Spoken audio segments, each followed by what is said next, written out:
Вашето тяло ви предупреждава със следните симптоми, когато има риск от диабет тип 2. Много преди още диагнозата да се е появил. Ето и някои от симптомите.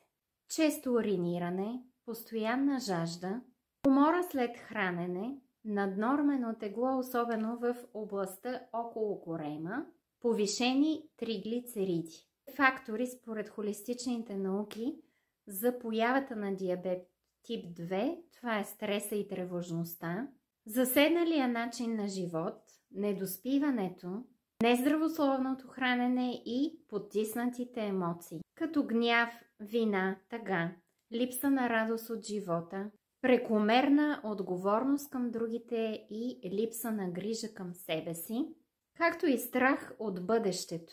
Много често е и неспособност да пуснем контрола. Как може да преработите всичко това и да се радвате на добро здраве и баланс на кръвната захар? По всички тези аспекти, които изброих, ще работим в Академията Здраве в ритъма на природата. Ако искате да научите повече за тази академия и дали тя е подходяща за вас, запишете се за 20-минутна безплатна консултация с мен. Пускам линк за Facebook на това видео, а за TikTok линка е в описанието под видеото. Копирайте го и отворете в Google. Споделете това видео да достигне до повече хора, последвайте ме и бъдете здрави!